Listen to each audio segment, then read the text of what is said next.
Je vous dis que je suis encore sur la dîme en tant qu'impôt sur les nations. Donc je ne suis pas encore sur la dîme religieuse. Matthieu 17, verset 24 à 27. Ici, nous sommes dans la nouvelle alliance. Nous sommes dans le Nouveau Testament. C'est mieux comme ça. Amen. Parce que la nouvelle alliance commence avec Actes des Apôtres. Nous sommes dans le Nouveau Testament. Regardez, il y a un problème ici. Prends la version Semeur. Matthieu 17, verset 24. Oui. Version Semeur. Oui. La Bible dit, il se rendit à Capernaum. Oui. Là, Oui. les agents chargés de percevoir l'impôt pour le temple. Écoutez très bien. Il s'est rendu où? Il se rendit à Capernaum. Les gens qui étaient chargés de prendre l'impôt pour qui? Pour le temple. Est-ce qu'on a dit que l'impôt là c'était pour César? Jamais. L'impôt du temple c'est quoi? La dîme. Et qui est en train de payer la dîme là ici? Jésus. Donc Jésus a payé la dîme. Est-ce que je suis en train de bénir quelqu'un? Les choses profondes. Lis-nous ça. Je vais vous montrer que Jésus a payé la dîme. Lis-nous ça. Finis la lecture. Là, Oui. les agents chargés de percevoir l'impôt pour le temple. Oui, les agents chargés de percevoir l'impôt pour le temple. Ah. Semeur précise que c'est pour le temple. Ça n'a rien à voir avec César. Parce que Jésus lui-même a dit que donnez à César ce qui est à César et à Dieu ce qui est à Dieu. Donnez à César l'impôt de César, donnez à Dieu l'impôt de Dieu. L'impôt de Dieu c'est quoi? C'est la dîme de Dieu. Ah, ah. Les choses profondes.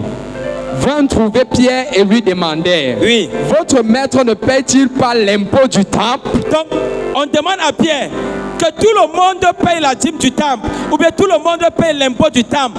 Pourquoi Jésus, lui, ne paye pas l'impôt du temple? Hey! On pose la question à Pierre. Ah. Que lui, il veut dire qu'il est qui? Pourquoi il ne paye pas l'impôt du temple? Écoutez la réponse. La réponse de Pierre d'abord. Oui. Ah, ah.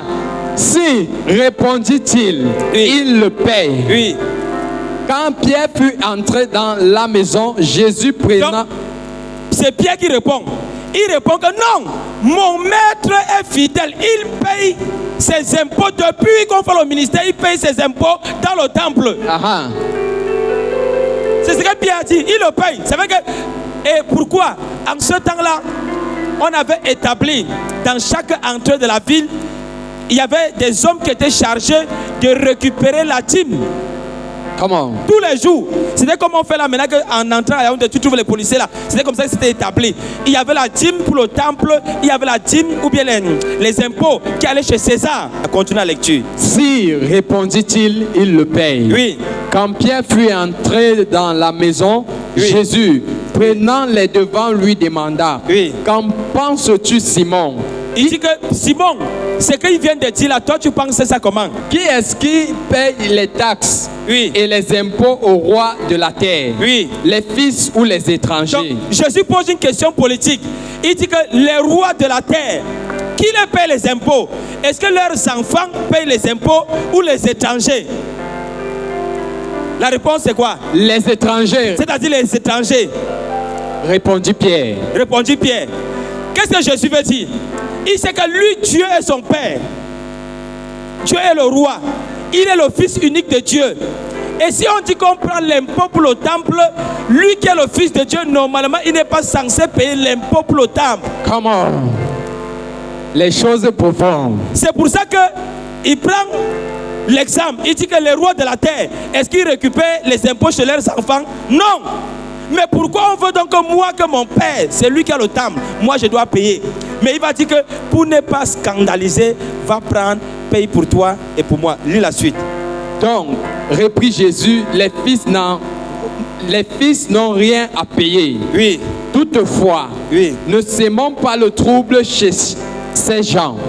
Descends donc jusqu'au lac, lance ta ligne à l'eau, attrape le premier poisson qui mordra et ouvre-lui la bouche. Tu y trouveras une pièce d'argent, prends-la et donne-la aux agents en paiement de l'impôt pour nous deux. L'impôt qu'il allait payer ici, ce n'était pas donné à César, c'était pour le temple. Et vous voyez que ici les théologiens n'ont pas appelé cela dîme, ils ont appelé impôt. C'est pour ça que je vous ai dit que le mot impôt, le mot dîme, le mot taxe, le mot tribut, c'est un même mot. On joue juste.